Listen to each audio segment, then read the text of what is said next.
네, 성도 여러분 안녕하십니까? 네, 오늘 다니엘서 공부하도록 하겠습니다. 십가고요. 그 다니엘서 9장입니다. 고백에서 위로로. 기억절은 그 다니엘서 9장 19절입니다. 주여 들으소서, 주여 용서하소서, 주여 귀를 기울이시고 행하소서, 지체하지 마옵소서. 나의 하나님이여, 주 자신을 위하여 하시옵소서. 이는 주의 성과 주의 백성이 주의 이름으로 일컫는 바 됨이니이다. 이 다니엘서 그 9장은요, 그 8장과 아주 긴밀히 연결되어 있습니다. 우리 지난 시간에 8장에 대해서 배웠는데, 그 두 뿔 달린 수양과 또 한 뿔 달린 그 수염소, 그것이 그 페르시아와 그리스를 상징했었죠. 그 숫염소가 이기죠. 그 페르시아를 BC 331년 알렉산더 대왕이 멸망을 시킵니다. 그 숫양의 두 뿔, 한 뿔이 좀 길었죠. 그 좀 짧은 뿔이 메대입니다. 메대. 지금 그 메대 족속 아하술의 아들 다리오가 갈대아 왕으로 세움을 입던 원년이라고 나옵니다. 원년. 이거는 바벨론 왕 벨사살을 멸망시키고 그 메대 연합군을 이끌고 간 고레스가, 좀 복잡해요 이게 지금. 그러나 이걸 잘 생각하셔야 됩니다. 다리오도 나오고 고레스도 나오고 벨사살도 나오고 느부갓네살도 나오고 그렇거든요. 그래서 벨사살 왕을 그 다니엘서 그 5장에서 멸망을 시킵니다. 누가요? 그 다리오의 그 사촌이었죠. 다리오의 조카죠, 조카. 결국 사위가 됩니다. 그러니까는 그 메대와 페르시아가, 그러니까 페르시아가 더 컸죠. 그래서 메대를 흡수했는데, 그 메대 사람이 환심을 사기 위해서 자기 삼촌 다리오를 왕으로 세웁니다. 그리고 이제는 실세는 고레스였죠. 그래서 고레스가 바벨론을 무찌르고 초대 왕으로 다리오를 세웁니다. 근데 다리오가 2년 후에 죽습니다. 539년에 왕이 되고 537년에 죽고, 그 뒤를 이어서 그 고레스, 그러니까 삼촌의 뒤를 이었고 장인의 뒤를 이은 거죠. 그 다리오의 딸과, 그러니까 사촌 동생이죠. 사촌 동생과 결혼을 해서 이제는 친척이면서도 장인 사위가 되는 것입니다. 이 관계가 좀 알고 계시면 좋습니다. 그래서 8장에서 그 결국 이 메데 페르시아는 한 뿔 가진 숫염소 그리스에 의해서 멸망을 당하게 되고, 그 뿔이 4개로 나뉘게 되고, 그 한 뿔 중에서 이교 로마가 탄생하게 되고 작은 뿔이 나오게 됩니다. 근데 결국은 그 작은 뿔이 물론 그 한때 두때 반때 1260년 동안 성도들을 손에 붙임받아서 핍박하고 괴롭히지만, 결국 그 성도들이 나라를 얻게 되죠. 그게 8장에 있던 얘기인데, 그때 작은 뿔이 그 매일 드리는 제사를 피하게 됩니다. 매일 드리는 제사. 예수님께서 AD 34년에 그 스데반이 죽을 때 그 예수님께서 앉으신 것이 아니라 서신 것을 보게 되죠. 그때부터 성소 봉사가 들어가게 됩니다. 그래서 이제 그 1844년까지 다니엘서 8장에서는 2300주야. 예언상 하루는 1년이라고 그랬죠. 2300년이 나오고, 다니엘서 9장에서는 70일에 490년이 나오죠. 여기에 연관성이 있게 됩니다. 그래서 다니엘서 8장의 주제는 2300년이고, 다니엘서 9장의 주제는 24절에 나오는 허물이 마치고 죄악이 끝나고, 죄가 끝나고 죄악이 영속되고 영원한 의가 드러나죠. 그게 490년. 그게 예수님께서 성소에 들어가시는 거죠. 2300년은 기산점은 같습니다. BC 457년 예루살렘 성을 중건하는 때부터 아닥다스다 7년이죠. 에스라 7장 7절. 그때부터 490년은 예수님이 성소에 들어가실 때고, 이게 다니엘서 9장의 주제입니다. 그때 영원한 의가 드러나는 거죠. 2300년은 지성소에 들어가는 거죠. 그러니까 다니엘서 9장은 성소에 들어가시는 예수 그리스도.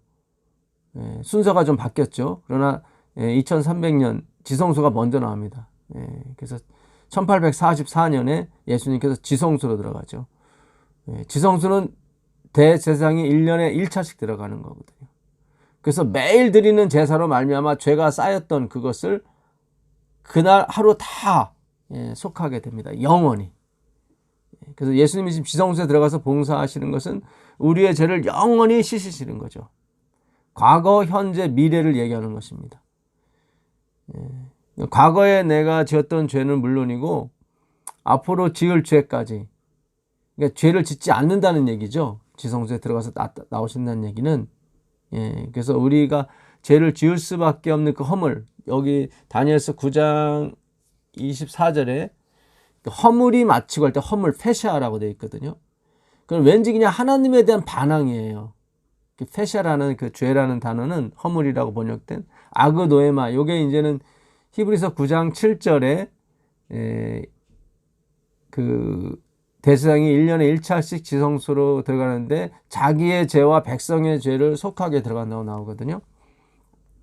예수님은 자기의 죄는 없으셨죠. 그러나 우리 죄를 업고 들어가시는 거죠. 그게 1년에 1차씩 있는 대속죄일. 그래서 영원히 속하게 됩니다. 인간은 영원히 속하지 못하기 때문에 매년 들어갔지만 예수님은 단번에 영단번에 그걸 이루시게 되죠. 그래서 지금 예수님께서 영단번에 이루시기 위해서 1844년에 지성소에 들어가시게 된 겁니다. 그래서 그 다니엘서 그 8장 25절에 그 작은 뿔, 그 매일 드리는 제사를 그 폐했던, 그러니까 매일 드리는 제사는 예수님이 34년부터 1844년까지 1810년간 매일 드렸었죠. 중보하셨죠, 예수님이. 오늘 다니엘서 9장에 다니엘의 중보 기도가 나오는 것처럼 예수님이 그 AD 34년부터 1844년까지 1810년 동안 중보하셨습니다. 그 매일 드리는 제사였는데 그 이교 로만 카톨릭이 행위로 말미암은 의를 주장함으로써 그 매일 드리는 제사를 폐했죠.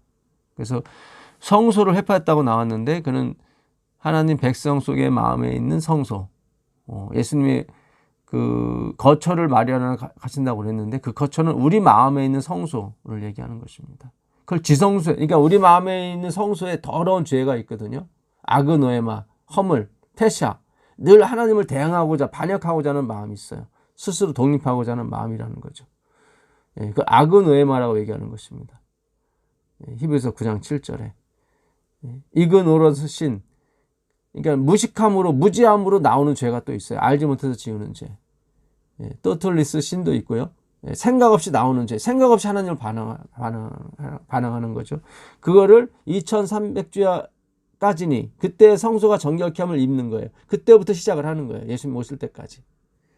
그래서 지금은 이제 거의 200년이 지나가고 있습니다. 끝이 다가오고 있죠. 이 사스, 메르스가 조금씩 오긴 했지만 이렇게 전 세계적으로 세상을 이렇게 혼란에 빠뜨린 적은 없었는데, 특히 한국, 대한민국으로요. 이 코로나19가 전 세계를 지금 휘감고 있습니다. 주식이 폭락하고 있고, 모든 것이 거의 정지된 상태가 되어가고 있습니다. 그만큼 끝이 가까워 있다는 얘기인데, 이 끝이 가까울수록 인봉된 책인 이 다니엘을 연구하는 것은 아주 중요한 것입니다. 여러분들이 오늘 하루 예수님을 생각할 시간이 있었다면 여러분들은 굉장히 오늘을 보람있게 산 하루가 될 것입니다. 한마디로 하나님의 은혜에 보답한 하루가 되었다고 봐도 과언이 아닙니다. 만약 여러분이 정말 어떤 의지를 발동한 것이 아니라 저절로 예수님 생각이 나고 예수님을 묵상하는 것이 저절로 오늘 된다면 여러분은 사실상 하나님의 인을 받은 것입니다. 그러나 오늘도 내가 오늘도 착하게 살아야지, 제대로 살아야지, 이런 생각이 자꾸 난다면 여러분은 아직 율법주의 안에 있는 것입니다. 율법 안에 계신 거예요. 예수님 안에 있는 것이 아니다. 굉장히 중요합니다. 내가 오늘 예수님을 한 시간이라도 단 1분 1초라도 생각하는 시간이 있었다면 여러분들은 행복자입니다. 근데 그것이 저절로 그런 것이 됐다면 여러분들은 하나님의 인을 받은 것입니다. 왜냐하면 성경이 원하는 것, 하나님이 원하시는 것이 바로 그것이기 때문에 예수님을 생각하는 거예요. 이거 굉장히 중요합니다. 근데 자기 행위를 아직도 의지하려고 하고 자기 행위가 내가 어떻게 살아야 되나 그것에 몰두하고 있다면 여러분은 아직까지도 율법 안에 있는 것입니다. 그게 행위로 만명의예요. 그것이 결국 어떻게 무너지냐면 말씀으로 무너진다고 다니엘서 8장 25절에 나와 있습니다. 그가 작은 뿌리 깨를 내어 제 손으로 속임수를 행하고, 여기 속임수를 행하는 거예요. 마치 자기가 죄를 용서하는 것처럼. 마음에 스스로 큰 체하고 자기가 신부라는 거죠. 하나님 아버지. 또 평화로운 때에 많은 무리를 말하며 또 스스로 서서, 예수님이 서서 하시는 건데 그들도 스스로 쓰는 거예요. 만왕의 왕을 대적할 것입니다. 이게 페시아입니다. 다니엘서 9장 24절. 주제절이라고 볼 수도 있어요, 사실은. 허물이 마치고, 그 허물, 페시아가 스스로 서서 만왕의 왕을 대적하는 것입니다. 그가 대적할 것이나, 그러나 그가 사람의 손으로 말미암지 아니하고 깨지리라. 여기서 말하는 사람의 손으로 말미암지 아니하고가 하나님의 말씀인 것입니다. 정확히 말씀은 믿음으로 만명의죠.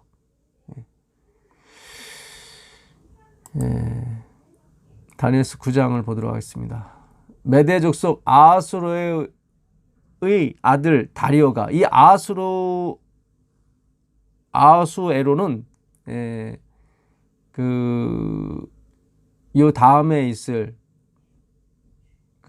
페르시아의 에스더의 남편이 되는 그 아하수에로가 아닙니다. 이 사람은 메대 족속이라고 나와 있죠. 메대 족속. 그냥 동명이인에 불과한 거죠. 그의 아들 다리오가 갈대아 나라 왕으로 세움을 입던 원년, 그러니까 벨사살이 죽고 539년이죠.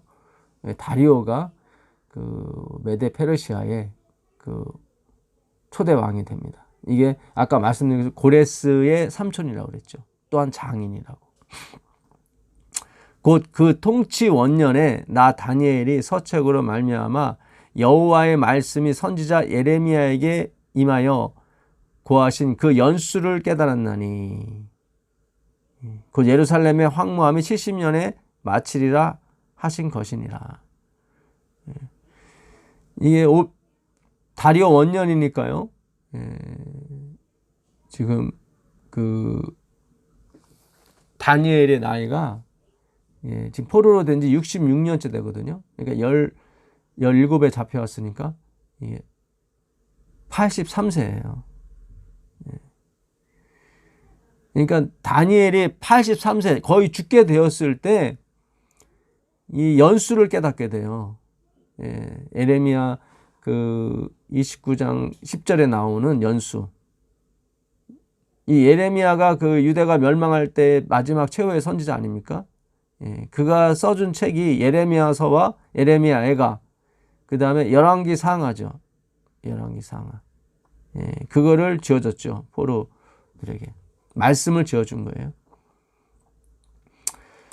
예레미야 29장 10절 나 여호와가 이같이 말하노라 바벨론에서 70년이 차면 내가 너희를 권고하고 나의 선한 말, 하나님의 말씀이죠. 선한 말을 너희에게 실행하여 너희를 이곳으로 돌아오게 하리라.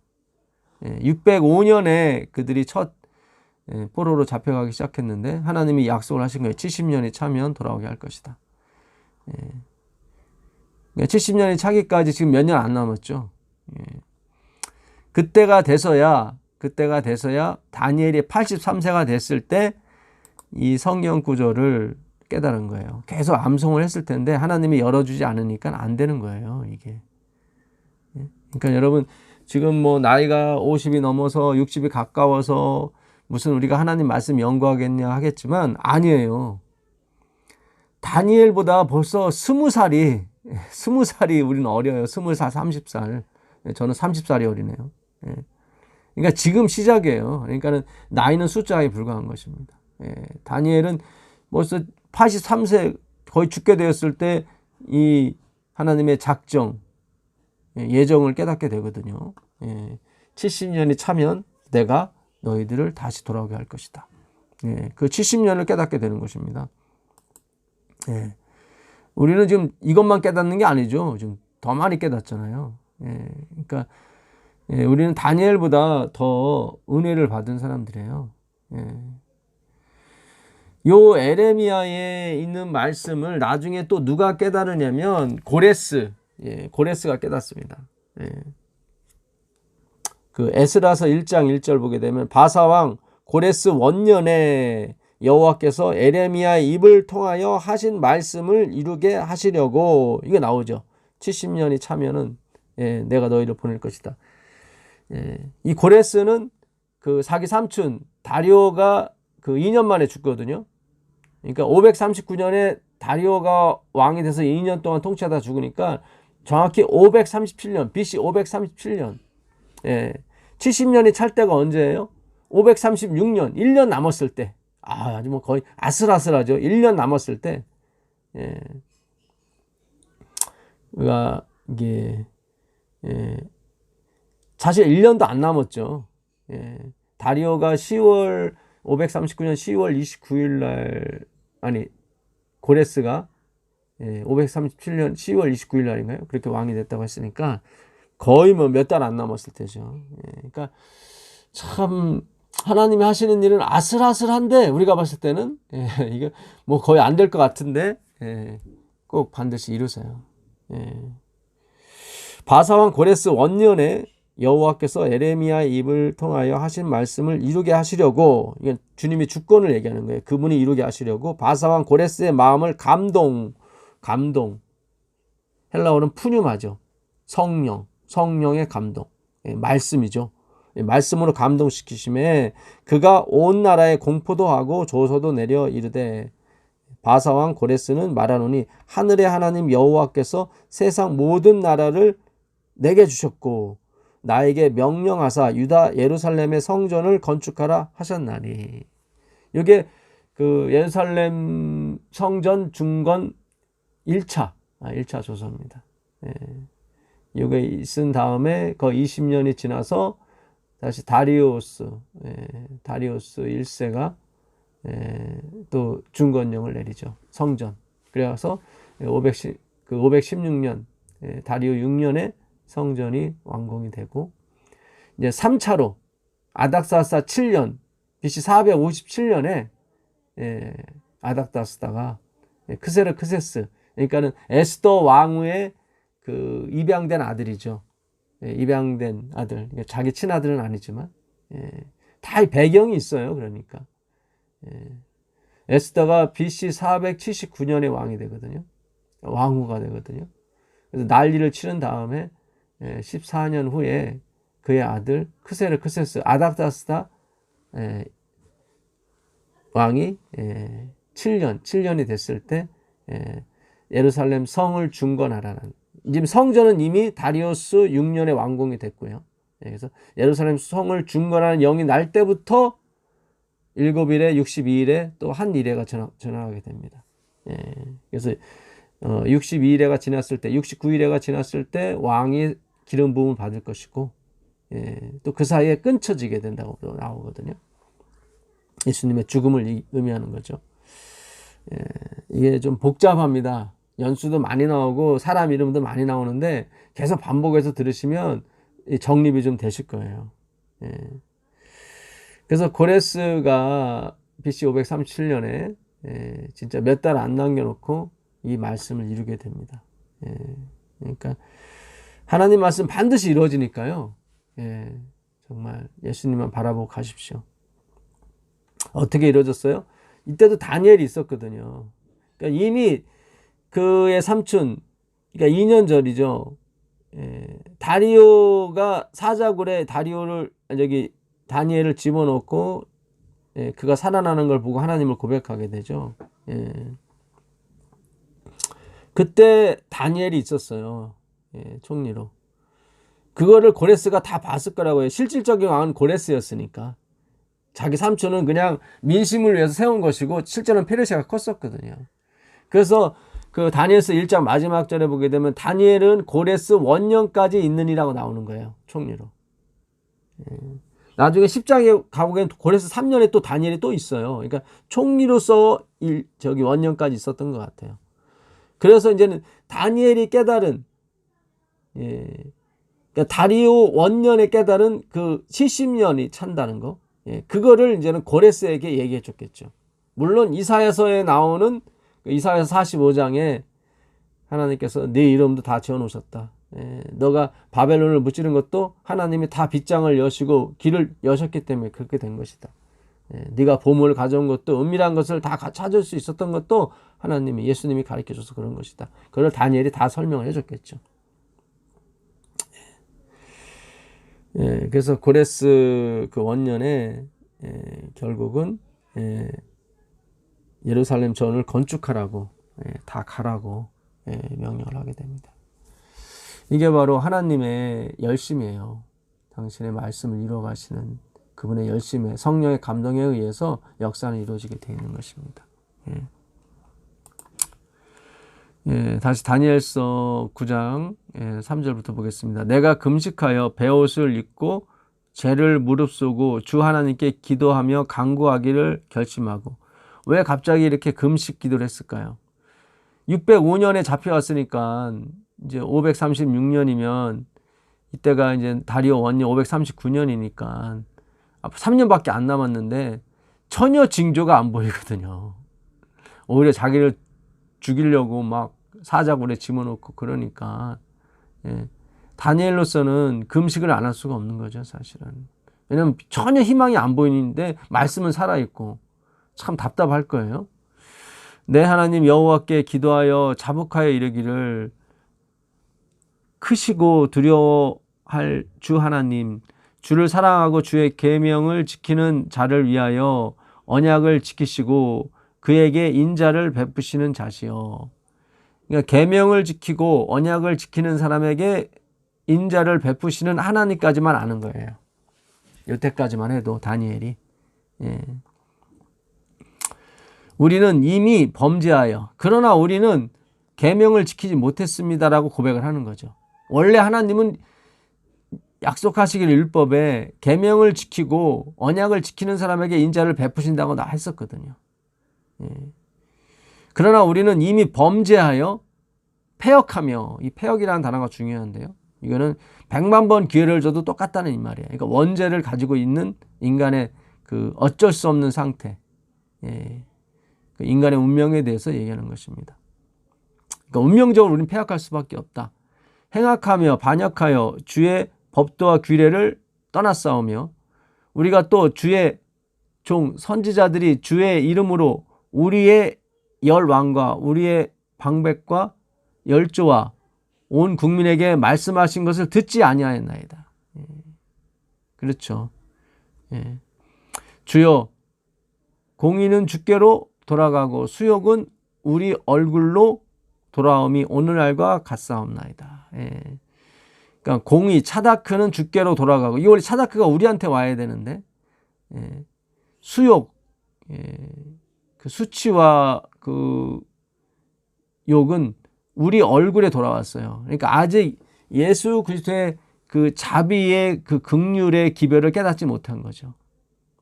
원래 이 수욕이 예수님께 돌아가고 공의가 우리한테 와야 되는데, 공의가 주님께 돌아가고 수욕이 우리에게 왔다는 것은 아직 하나님의 그 복음의 기별이 와닿지 않은 겁니다. 예. 그게 이제 계속 이 구절을 계속 중보 기도를 해요, 다니엘이. 예. 예수님의 중보 기도가 틀린 것은 다니엘은 이 속성, 인간의 속성을, 죄의 속성을 그대로 갖고 있다는 거죠. 예. 10절 보겠습니다. 우리 하나님 여호와의 목소리를 청종치 아니하며 여호와께서 그종 선지자들에게 부탁하여 우리 앞에 세우신 율법을 행치 아니하였나이다. 그러니까 우리가 지금까지 이렇게 수욕을 당하는 것은 하나님의 율법을 어겼기 때문입니다 라고 나오는 거예요. 근데 더 가야 되는 거죠. 결국 다니엘이 가긴 가요. 근데 여기까지는 율법주의인 거예요. 왜 율법을 주셨는지, 그는 그리스도를 소개하기 위해서 율법을 주신 거거든요. 예수님의 자비와 긍휼, 그것을 깨닫기 위해서 우리를 고생케 하신 거예요. 온 이스라엘이 주의 율법을 범하고 치우쳐 가서 주의 목소리를 청종치 아니하였으므로 이 저주가 우리에게 내렸으되 곧 하나님의 종 모세의 율법 가운데 기록된 맹세대로 되었사오니 이는 우리가 주께 범죄하였나이다. 이게 여기서 중요한 게 모세의 율법 가운데 기록된 맹세대로 되었다고 나와요. 그 신명기, 우리가 전에 한번 배웠어요. 신명기 그 30장에 가보게 되면 그런 말씀이 있었죠. 예. 내가 그 생명과 복과 사망과 저주를 네 앞에 놓으니 오늘날 너희가 생명을 택하라고요. 그런데 이스라엘 백성이 생명은 택하지만 결국 그 뒤로 못 갑니다. 능력이 없기 때문에. 그게 이제는 31장 16절부터 나와요. 여호와께서 모세에게 이르시되 너는 내 조상과 함께 누리오니와 이 백성은 그 땅으로 들어가 음란히 그 땅의 이방신들을 따르며 일어날 것이요 나를 버리고 내가 그들과 맺은 언약을 어길 것이라. 내가 그들에게 진노하여 그들을 버리며 내 얼굴을 숨겨 그들에게 보이지 않게 할 것인즉 그들이 삼킴을 당하여 허다한 재앙과 환난이 그들에게 임할 그때에 그들이 말하기를 이 재앙이 우리에게 내림은 우리 하나님이 우리 가운데 계시지 않은 까닭이 아니냐 할 것이라. 그러니까 그들이 재앙을 받은 것은 하나님이 우리와 함께하지 않았기 때문이다 라고 얘기를 하는 거예요. 또 그들이 돌이켜 다른 신들을 따르는 모든 악행으로 말미암아 내가 그때에 반드시 내 얼굴을 숨기리라. 그러므로 이제 너희는 이 노래를 써서 이스라엘 자손에게 가르쳐 그들의 입으로 부르게 하여 이 노래로 나를 위하여 이스라엘 자손들에게 증거가 되게 하라. 계속 너희는 결국 하나님의 율법을 못 지킬 거야. 왜냐하면 30장에서는 그들이 약속을 했거든요. 내가 지키겠다고. 그 여호수아한테도 마찬가지로 약속을 했어요. 여호수아 24장에 계속 읽어나가게 되면 그들이 나는 하나님만 선택하겠다고 하는데 여호수아가 그러잖아요. 너희는 결코 하나님을 선택하지 못할 거라고. 무슨 소리냐? 우리 눈으로 다 봤는데 우리는 할 수 있다는 거죠. 근데 안 된다니까요. 그래서 안 된다는 노래를 지금 신명기 31장에 지으라는 거예요. 나를 위해서 누구 말이 맞는지 보다 이러는 거죠. 예. 그것이 그대로 이루어진 거예요. 그래서 이제 다니엘이 그 얘기를 하는 거예요. 예. 하나님의 종 모세의 율법 가운데 기록된 맹세대로 되었다고. 예. 하나님이 이렇게 이곳으로 막 이렇게 쳐 넣으신 것은 너희들 고생하고 죽으라 하냐 그런 뜻이 아니라 정말 그럼에도 불구하고 내가 내 아들을 너한테 줄 것이다. 주었다. 그 하나님의 자비, 긍휼을 깨달으라고 이렇게 하신 것입니다. 13절을 보시면요. 모세 율법에 기록된 대로 이 모든 재앙이 이미 우리에게 임하였사오나 우리는 우리의 죄악을 떠나고 주의 진리를 깨닫도록 우리가 우리 하나님 여호와의 은총을 간구하지 않았나이다. 드디어 다니엘이 깨달은 거예요. 아, 이거는 율법을 지키고 안 지키고 그 문제가 아니었구나. 그게 아니라 우리가 여호와의 은총, 헤세드라고 하는데요. 부끄러움이라는 뜻도 같이 있습니다. 회개죠. 그 여호와의 은총을 간구하지 않았어요. 자기 힘으로 하려고 했다는 거죠. 다니엘 자체도. 그래서 다니엘도 83세가 돼서야 결국 이 기별을 깨닫게 되는 거예요. 사실은. 참 하나님께서 오랜 시간 그에게 지혜를 줬지만 그도 이 하나님의 은총을 깨닫기까지는 83년이라는 기간이 걸렸던 것입니다. 그것도 다 깨달은 건 아니죠. 그러니까 우리가 끝없이 가도 끝없이 하나님의 은혜를 연구해도 우리는 하나님의 은혜를 다 알 수가 없습니다. 그 18절, 9장 18절을 가보시면 나의 하나님이여 귀를 기울여 들으시며 눈을 떠서 우리의 황폐된 상황과 주의 이름으로 일컫는 성을 보옵소서. 우리가 주의 앞에 간구하는 것은 우리의 의를 의지하여 하는 것이 아니요. 여기 나오죠.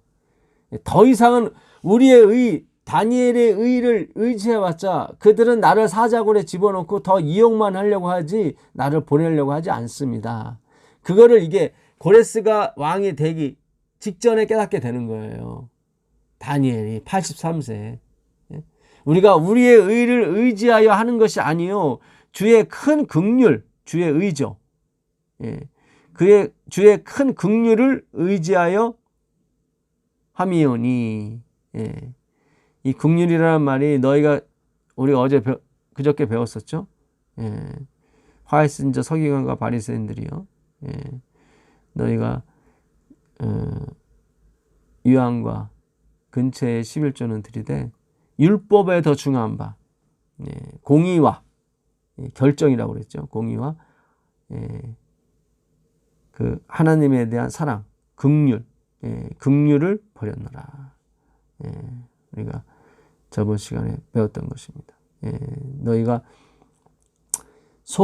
안을 먼저 깨끗히 하라. 그러면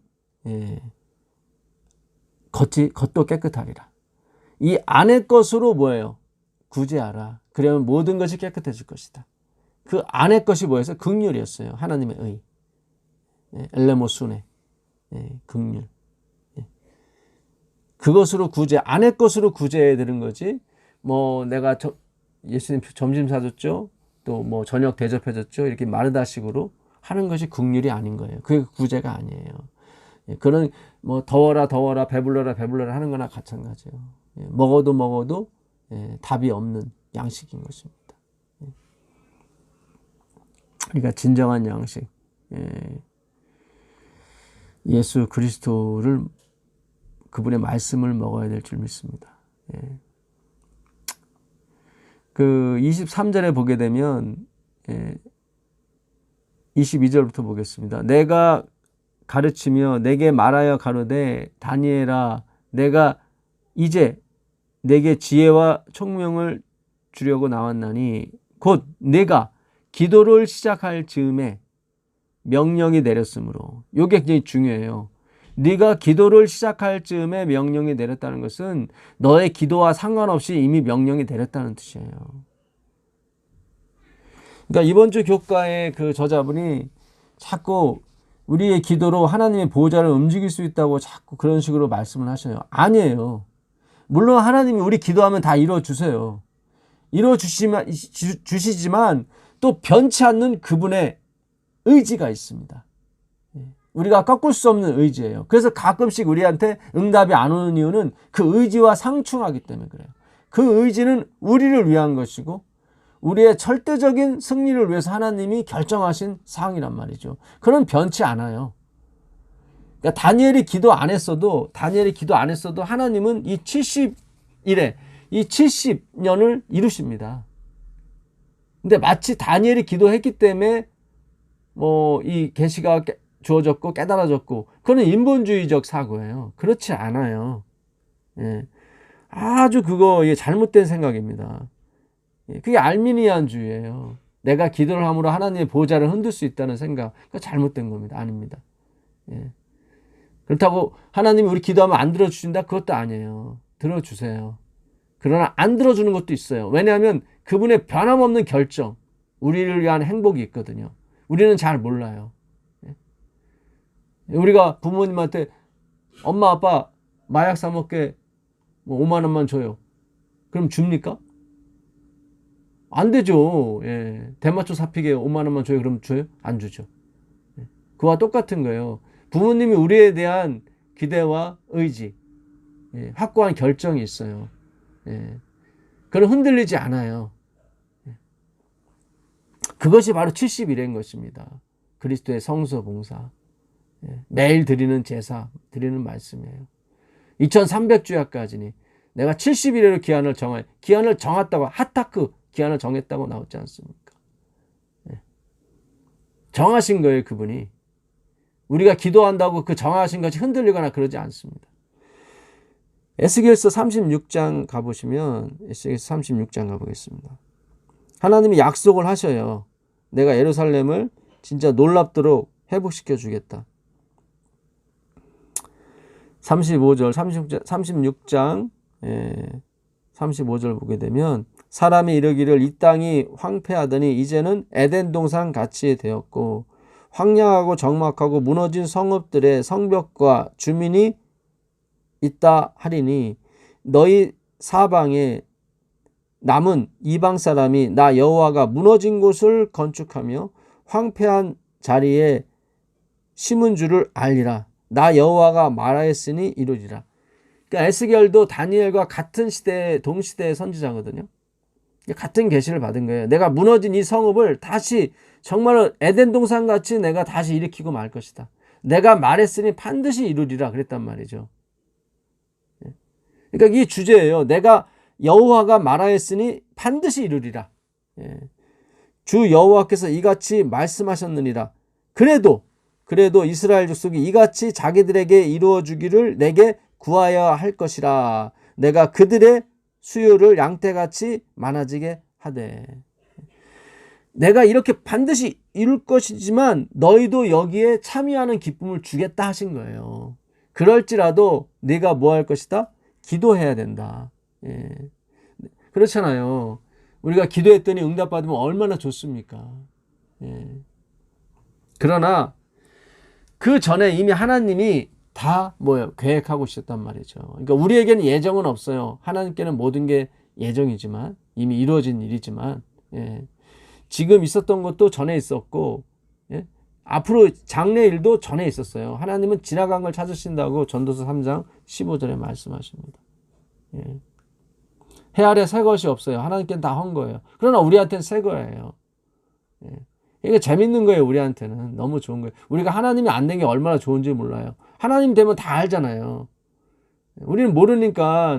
그러나 좋으신 하나님이 항상 해피엔딩을 해주시니까 우리한테는 매일매일 삶이 좋은 거죠.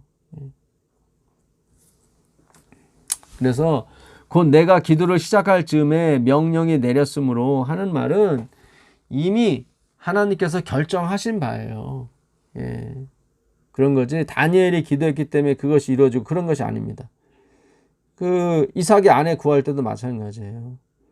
그 창세기 24장 14절로 가보게 되면 그 엘리에셀, 아브라함의 종 엘리에셀이 기도를 하지 않습니까?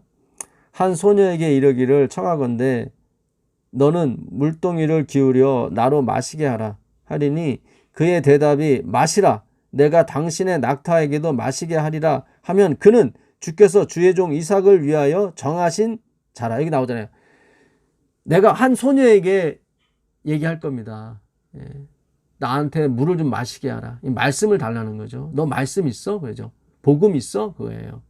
예. 그러면 그가 나도 마시게 하고 짐승에게도 주게 되면 하나님의 다 없는 사랑이죠. 짐승에게도 주는 것이 바로 그것이 은총을 구하는 거죠. 예. 그게 바로 리브가였단 말이죠. 예. 그러면 그 여인은 하나님이 뭐 하신 바라? 정하신 예정하신 바라. 이로 말미암아 주께서 내 주인에게 은혜 베푸시움을 내가 알겠나이다. 은혜가 나오잖아요. 예정은 은혜라니까요. 하나님의 은혜. 예. 네가 비록 뭐뭐 할지라도 비록 창기가 되었을지라도 네가 종일지라도 내가 응답하겠고. 예. 그게 하나님의 은혜예요. 말을 마치기도 전에 15절입니다. 말을 마치기도 전에 리브가가 물동이를 어깨에 메고 나오더라 나오잖아요. 말을 마치기 전에는 기도가 끝나기도 전에 그러니까 이미 이 엘리에셀의 기도에 따라서 리브가가 움직인 게 아니라 하나님이 이미 출발을 시킨 거예요. 집에서부터 기도하기 전에. 예. 근데 그 감동을 함께 느끼게 하려고 우린 잘 모르니까. 예. 그러잖아요. 기도가 끝나자마자 그 여인이 나타나서 그냥 물 주고 자기한테 물 주고 짐승한테 물 줬을 때 그 감동이 어떻겠어요? 그러니까 이 엘리에셀이 계속 그 얘기만 해요. 그 감동이 하나님이 나의 기도를 들어주셨다. 결국 그의 오라버니 나 엄마가 그 기도의 간증을 듣고 딸을 그냥 내주죠. 리브가를. 그 아름다운 리브가를. 리브가도 그 은혜의 감동에 대해서 따라가고요.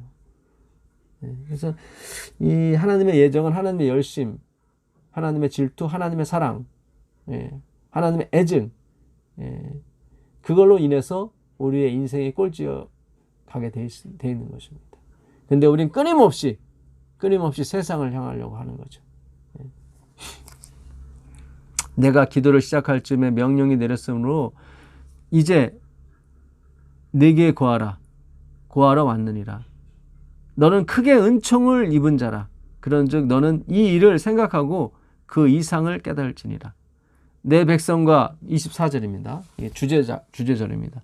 내 백성과 내 거룩한 성을 위하여 70일에로 기한을 정하였느니 490년을 정했다는 거죠. 이 기한을 정하다 하타크라고 그랬죠. 이거는 어떤 긴 기간에서 한쪽을 베어내는 거예요. 절단해서 베어내는 거예요. 예. 그러니까 앞에 있는 2300년 중에 한 곳을 베어내는 때 쓰는 단어예요. 하타크는. 기한을 정하였나니 허물이 마치며 죄악이 끝나며 죄악이 영속되며 영원한 의가 드러나며 이상과 예언이 응하며 그리스도에 대한 이상과 예언이죠. 또 지극히 거룩한 자, 지극히 거룩한 코데시, 장소를 의미합니다. 성소. 성소가 기름 부음을 받으면 제사장도 기름 부음을 같이 받게 되어 있습니다. 성소 봉사가 들어가게 되는 거죠. 지극히 거룩한 성소가 기름 부음을 받으리라. 490년. 그 다음에 보겠습니다. 그러므로 너는 깨달아 알지니 예루살렘을 중건하라는 영이 날 때부터. 저번에 말씀드렸었죠. 3번이 있는데 고레스 원년 537년, 그 다음에 다리오 520년, 그리고 아닥사스다 7년 457년. 근데 이 고레스하고 다리오는 예루살렘 성전에 대해서 얘기를 하고 해요. 성전. 그래서 성전을 언제요? 다리오 왕 6년 BC 516년에 완공을 하게 됩니다. 우리가 저번에 한번 봤었죠. 그래서 에스라 6장 14절을 보시면 유다 사람의 장로들이 선지자 학개와 이또의 손자 스가랴의 권면을 따랐으므로 성전 건축하는 일이 형통한지라. 예, 성전에 대해서 나옵니다. 이스라엘 하나님의 명령과 바사왕 고레스 나오죠. 다리오 이게 다 537, 516, 아닥스다 457. 아닥사의 조서를 따라 성전을 건축하며 일을 끝내대. 일을 다 마쳤대요. 근데 다리오 왕 제6년 아달월 3일, 다리오 왕 6년 516년입니다. BC 12월 3일에 성전 일을 끝내니라. 예, 이게 바로 정확히 성전이 무너진 지 70년이 찰 때예요. 이것도. 그러니까 사람은 605년에 잡혀왔는데 그때 멸망한 건데, 그래서 536년에 정확히 그들이 돌아갑니다. 537년에 그 고레스가 칙령을 내리고 조서를 내리고, 그 다음에 언제요? 536년 70년이 됐을 때 그들이 가게 됩니다. 그래서 되고 성전은 586년에 무너지게 되고 516년 12월 3일 그때 성전 일을 끝내게 되죠. 그래서 결국 고레스 다리오는 성전에 관한 기별이 되는 거고, 아닥다스다가 예루살렘 성 중건령이 되는 거예요. 예루살렘 성 중건령. 그래서 너는 깨달아 알지니 예루살렘을 중건하라는 영이 날 때부터, 아닥사 7년 457년인 거예요. 기름 부음 받은 자 곧 왕이 일어나기까지 7일에와 62일에 69일에죠. 그러니까 483년이 지났을 때, 그러니까 AD 27년 예수님이 침례 요한으로부터 침례 받을 때, 그때 기름 부음, 성령의 기름 부음을 받잖아요. 하늘이 열리고 성령이 비둘기같이 내리지 않습니까? 지날 것이요. 그때 곤란한 동안에 성이 중건되어 거리와 해자는 성곽입니다. 거리와 성곽이 이룰 것이라. 7일에 62일에가 나오죠. 그래서 7일에 49년이 지났을 때, 450년부터 49년이니까 408년에 진짜 완전히 성이 중건이 됩니다. 그걸 얘기하는 것입니다. 62일의 후에, 그러니까 아까 그 25절에 예루살렘 성을 중건한 영이 날 때부터 기름 부음을 받은 자 예수 그리스도죠. 곧 왕이 일어나기까지 7일에 먼저 7일에 나오죠. 그 다음에 62일에, 그러니까 408년, 그 다음에 AD 27년, 62일에가 지날 것이요. 그게 나왔죠. 62일의 후에, 26절입니다. 62일의 후에, 그러니까 27년이죠. 27년 후에 기름 부음을 받은 자, 메시아죠. 그리스도, 히브리어로는 메시아, 여기 기름 부음을 받은 자는 메시아라고 히브리어로 되어 있습니다. 메시아가 끊어질 것이요. 죽는다는 의미죠. 예수님이 그 일의 절반, 그러니까 3년 반 공생애를 하시고 AD 31년에 돌아가십니다. 정확하게. 그래서 기름 부음을 받은 자가 끊어져 없어질 것이며, 장차 한 왕의 백성이 와서 그 성읍과 성수를 회파하고, 그러니까 이교 로마죠. 그의 종말은 홍수에 엄모될 것 같을 것이며 땅끝까지 전쟁이 있으리니 황폐할 것이 작정되었느니라. 이교 로마와 이교 로마에서 나온 작은 뿔을 얘기하는 것입니다. 작은 뿔. 로만 카톨릭을 얘기하는 거죠. 그들이 성수를 회파해요. 매일 드리는 제사와 성수를 회파한다고 8장에 나와 있었죠. 8장 그 11절 12절에 보게 되면. 그러니까 이게 작은 뿔의 싸움이에요. 지금 아직 시작이 안 됐잖아요. 작은 뿔과 남은 무리가. 그러니까 아직 시간이 좀 필요해요. 이제 첫 단계에 들어갔습니다. 그래서 앞으로 일어날 재앙들을 안식일을 지키는 사람들 때문에, 정말 오직 예수, 오직 믿음, 낫싱을 주장하는 사람들 때문에 일어난다고 화살을 돌리고 자기들 죄 때문에 오는 건데 뭐 잡으러 다니겠죠. 그러나 하나님께서 성령을 부어주셔서 우리들을 보호해 주실 것입니다. 그래서 장차 한 왕의 백성이, 이 한 왕의 백성이라고 하는 것은 사탄과 그의 백성들 얘기하는 것입니다. 그 성읍과 성소를 회폐하려니와 그의 종말은 홍수에 엄몰될 같을 것이요. 엄몰됨 같을 것이요. 갑자기 없어진다는 거죠. 홍수에 엄몰된다는 것은 갑자기. 지금 뭐 나라 경제 정체가 갑자기 막 변해버렸잖아요. 갑자기. 1등 국가에서 갑자기 꼴등 국가가 됐잖아요. 정말 일순간에 무너지게 되는 것입니다. 일순간에. 그의 종말은 홍수에 엄몰됨 같을 것이며 또 끝까지 전쟁이 있으리니 끝까지 이 믿음으로 말미암의와 행위로 말미암의 전쟁이 있게 되는 것입니다. 끝까지. 그러나 황폐할 것이 작정됐어요. 예정됐다 이 말이죠. 하나님께 예정이지만 우리는 항상 두려운 거죠. 이제 기근이 올 겁니다. 요한계시록 그 8장 7절에 첫 번째 나팔이 불면 하늘에서 피 섞인 우박과 불이 내린다고 그랬거든요. 이 불은 에스겔서 5장 12절에 온역과 기근이라고 분명히 해석이 되어 있습니다. 온역과. 그 에스겔의 머리카락을 3등분을 내서 하나는 불에 사르고 하나는 칼에 자르고 하나는 바람에 흩으라고 그랬거든요. 그게 5장 2절의 말씀이고 5장 12절에 그걸 주석을 하는데 불에 사르라는 말은 온역과 기근으로 그들이 3분의 1이 망할 것이라고 그랬거든요. 똑같이 요한계시록 8장 7절에 첫 번째 나팔에 불고 피 섞인 우박과 불이 내려와 수목의 3분의 1, 풀의 3분의 1을 사른다고 나와 있습니다. 그래서 앞으로는 기근이 올게 될 것입니다. 기근이 오게 되고 그 다음에 바다에 수천 척의 배들이 침몰하게 될 것입니다.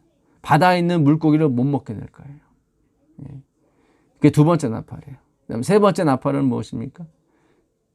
강물이 피가 되는 거예요. 이 말씀을 모욕하는 거죠. 그래서 또 3분의 1이 죽습니다. 먹는 물 때문에. 3분의 1. 그다음 네 번째가 해, 달, 별이 침을 받아요. 해가 안 뜨고 항상 흐려요. 마치 미세먼지가 가득한 것처럼. 굉장히 힘들죠. 우울하고. 그러나 말씀이 있는 사람은 그걸 넘어가는 것입니다. 그 다음에 9장부터 다섯째 그 나팔이 나오는데요. 이때는 이마에 인 맞지 않은 사람은 그 황충 보고 해하라고 나옵니다. 이마에 인 맞은 사람은 건드리지 말라고 나와요. 그게 마치 그 요한계시록 7장에 나오는 14만 4천인의 이마에 인치기까지 바다나 땅이나 수목을 해하지 말라는 말처럼. 그러나 인이 쳐지게 되면 이제는 해하라고 나오고 그게 다섯 번째 나팔인 것입니다. 요한계시록 9장. 이렇게 연결이 돼요. 다니엘과 같이요. 죽고 싶어도 목 죽는다고 그래요. 그때는 죽고 싶어도 목 죽는다고. 그 다음에 여섯 번째 나팔이 불면 유브라 때에 그 메었던 네 귀퉁이의 그 바람을 잡고 있던 천사들을 바람을 놓으라고 그러죠. 큰 전쟁이 일어나는, 엄청난 전쟁이 일어나는 거죠. 그 다음에 일곱 번째 나팔이 불면 이제 하늘 성소에 있는 그 언약궤, 하나님의 자비의 언약궤, 믿음으로 말미암은 의의 그 근원이 되시는 그 말씀이 보이게 됩니다. 다니엘서 9장 27절에 그래서 지금은 첫 번째 나팔이 불었기 때문에 지금 세상에 온역이 이렇게 등장을 하게 된 겁니다. 이거는 시작에 불과한 거고요. 3분의 1이 죽어나간다고 그러니까 정말 누가복음 21장 26절에 이 땅에 임할 일을 인하여 다 기절한다고 나옵니다. 기절한다고. 다니엘서 9장 27절, 다니엘서 9장의 마지막 절입니다. 그가 장차 많은 사람으로 더불어 한 일해 동안의 언약을 굳게 정하겠고, 한 일해 7년이죠. 아까 그 7일해가 나오고 BC 408년, 457년부터 7일해면 449년이 지날 때 그때가 이제는 온전히 예루살렘 성이 중건이 되는 거예요. 444년에 느헤미야가 한 번 더 가죠. 444년에 13년에 지난 다음에 그래서 이제 완전히 백성도 많이 옮기고 진짜 예루살렘 성의 거리와 성곽이 완전히 복원되고 그럴 때가 408년이었고 62일에 또 지나가죠. 그때로부터 예, 457년부터 483년이 지난 후에, 그러니까 AD 27년 예수님이 침례를 받게 됩니다. 그리고 그가 장차 많은 사람으로 더불어 한 이레 동안의 언약을 굳게 정합니다. 한 이레 동안의 언약. 그러니까 7년 동안에, 그가 침례를 받고 7년 동안 언약을 정하는데 그 중간에 그가 끊어짐을 당한다고 그러죠. 그러니까 정확히 3년 반 후에 그가 죽임을 당하죠. 그 이레 동안의 7년 동안의 언약은 유대 민족을 위한 언약이었어요. 그래서 그 성령이 내리고 너희가 권능을 입게 되면 먼저 유대와 사마리아와 예루살렘과 유대와 사마리아 땅끝까지 이르러 내 증인이 되리라고 이렇게 차례차례 말씀하시는데, 그 예루살렘과 유대와 언약을 맺은 게 7년이에요. 예수님이 3년 반 동안 공생애를 하셨고 나머지 3년 반을 예수님이 그리스도의 영으로 오셔서 제자들과 함께 또 마무리를 하시죠. 그리고 복음이 스데반이 죽음으로 인해서 어떻게 해요? 사도행전 8장 1절에 다 흩어지게 됩니다. 이제 전 세계에 있는 하나님 백성한테 가게 되는 거죠. 그게 바로 한 이레 동안의 언약을 굳게 정한다는 겁니다. 그래서 그때 예수님이 하나님 보좌 우편에 서신 걸 보게 되죠. 성수 봉사에 들어가시는 거예요. AD 34년이. 그래서 그걸 보고 스데반이 안심하고 숨을 거두는 거예요. 중부가 시작이 됐으니까. 언약을 굳게 전하겠고 그가 그 이레의 절반에 그 이레의 절반 3년 반이죠. 3년 반에 제사와 예물을 금지할 것이로. 그러니까 중보가 없는 거예요. 이때는. 대신 성령이 오셔서 대신 강구하시는 거죠. 예수님의 중보는 없고. 그 일의 절반에 제사와 예물을 금지할 것입니다. 성령이 오셔서 그들의 생명을 지켜주시는 거죠. 그리고 예수님이 성소봉사 시작하시면서 스데반이 또 그 다음에 야고보가 순교를 당하게 됩니다. 그때는 상관이 없는 거예요. 이제 예수님이 중보를 하시니까. 그래서 성령께서 중보하시는 기간은 백성들의 생명을 지키는 거였고요. 육적인 생명이죠. 거기서 죽으면 안 되니까. 왜냐하면 한 일의 절반에 제사와 예물을 금지한다고 나와요. 중보가 없는 거예요. 그러니까 성령만 계시고. 그 일의 절반의 제사와 예물을 금지할 것이며 또 잠포하여 미운 물건이 날개를 의지하여, 이게 작은 뿌리 그 날개, 그 정치 세력, 동로마 서노마를 이렇게 의지해서 날개를 펼쳐서 그들이 선다고 나오는 것입니다. 이 미운 물건이 다 이게 다 작은 뿌리예요. 작은 뿌리 끝까지 가거든요. 작은 뿌리. 그것이 죽었다가 다시 살아난다고 나와요. 요한계시록 13장 그 3절에 보게 되면 그 머리 하나가 7머리 중에 머리 하나가 죽었다가 다시 살아나요. 예수님처럼 다시 살아나요. 그 미운 물건이. 작은 뿌리 죽었다가 다시 살아나요. 날개를 의지하여 설 것이며 또 이미 정한 종말까지 계속 정했다고 나와요. 그러니까 우리는 안 정한 것처럼 보여요. 로만 캐톨릭이 계속 힘을 얻어갖고 계속 교회를 핍박할 것 같고 권력을 가졌으니까 도저히 모든 투표를 해도 다 그쪽에 투표가 올인이 되니까 답답한 거죠. 하나님 백성들한테. 그러나 이미 정했다고 나옵니다. 이미 그들의 패망이, 종말이. 이미 정한 종말까지 진노가 황폐케 하는 자에게 쏟아지리라. 이게 작은 뿌리예요. 황폐케 하는 자에게 쏟아지리라 하였느니라. 이렇게 해서 9장 전체를 우리가 봤습니다. 참 9장이 굉장히 중요해요. 9장까지 거의 예언이 이제 마무리가 됩니다. 10장에 또 금식하는 게 나오고 11장에 또 어려운 예언이 나옵니다. 근데 이게 많이 밝혀졌죠. 그래갖고 북방왕, 남방왕이 나오고 이제 12장에 가게 되면은 이제는 그 1335일, 1290일.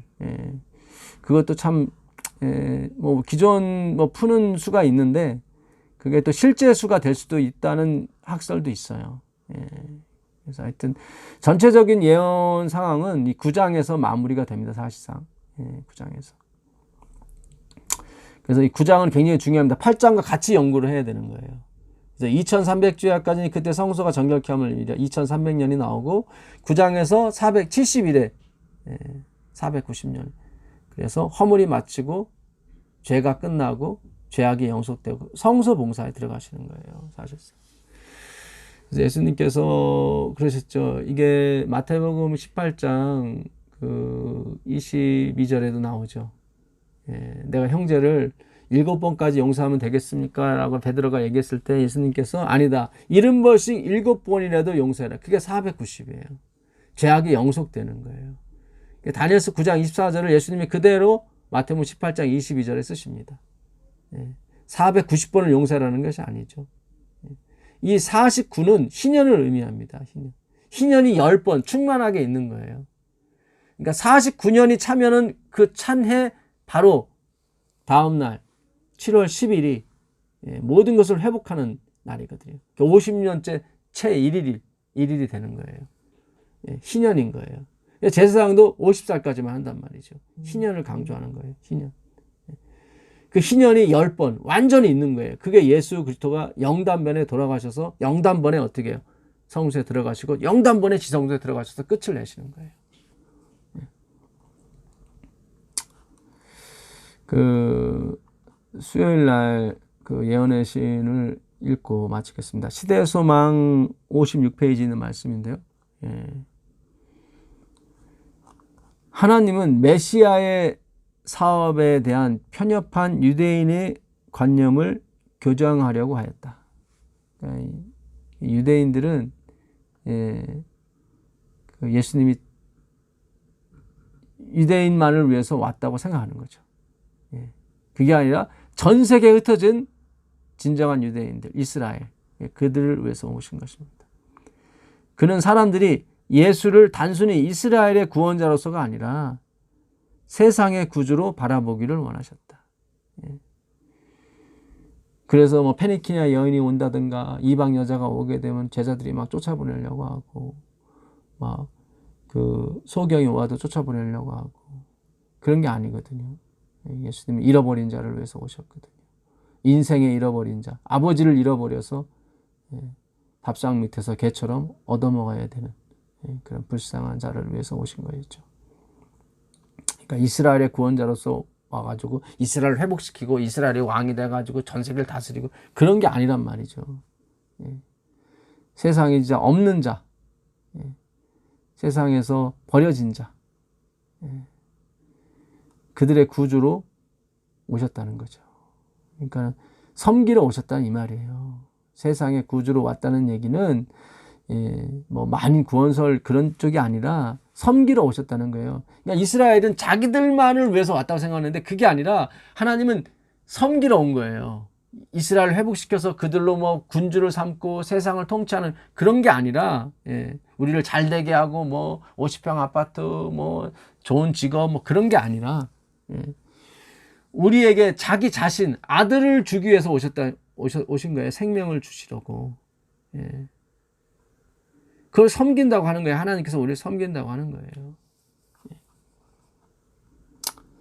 이 섬김에 하나님을 보지 못하니까 자꾸 우리가 다른 일을 기다려오니까 뭐 이렇게 자꾸 얘기가 침례요한처럼 그런 얘기가 나오는 거예요. 예수님이 소경이 보고 문둥병이 낫고 죽은 자가 살아나는 것을 가서 얘기해 주라. 예수님 그러시잖아요. 그러나 심지어 예수의 어머니도 그의 사명을 이해하기까지는 여러 해가 지나야 했다. 오늘도 우리를 섬기시는 예수님이 아니라면 우리는 이 세상은 존재하지 않게 될 것입니다. 정말 창기와 같은 인생, 강도와 같은 우리 인생을 주님께서 계속 붙들어 주심을 감사합니다. 오늘도 그분의 은혜 만분의 1, 억만분의 1이라도 우리가 느낄 수 있다면 우리는 행복자인 것입니다. 하늘에 계신 아버지 하나님 감사합니다. 오늘 다니엘서 9장에 대해서 70일에 대해서 연구하였습니다. 아무리 소리를 질러도 소용이 없습니다. 주님이 주의 성령이 임하셔야만 이 문제가 해결이 됩니다. 허물이 마치고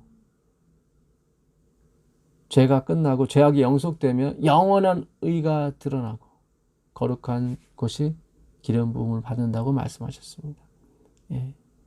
근데 사탄은 1800년 동안 이 비밀을 인간의 노력과 인간의 의지, 인간의 가치로 가려버렸습니다. 이제 다시 1844년에 이 기별을 열게 하셔서, 그러나 다시 닫혔지만 이제 다시 또 열게 해주시니 감사합니다. 이제 끊이지 않고 갈 수 있도록 복을 내려 주시옵소서. 예수님의 이름으로 기도합니다. 아멘.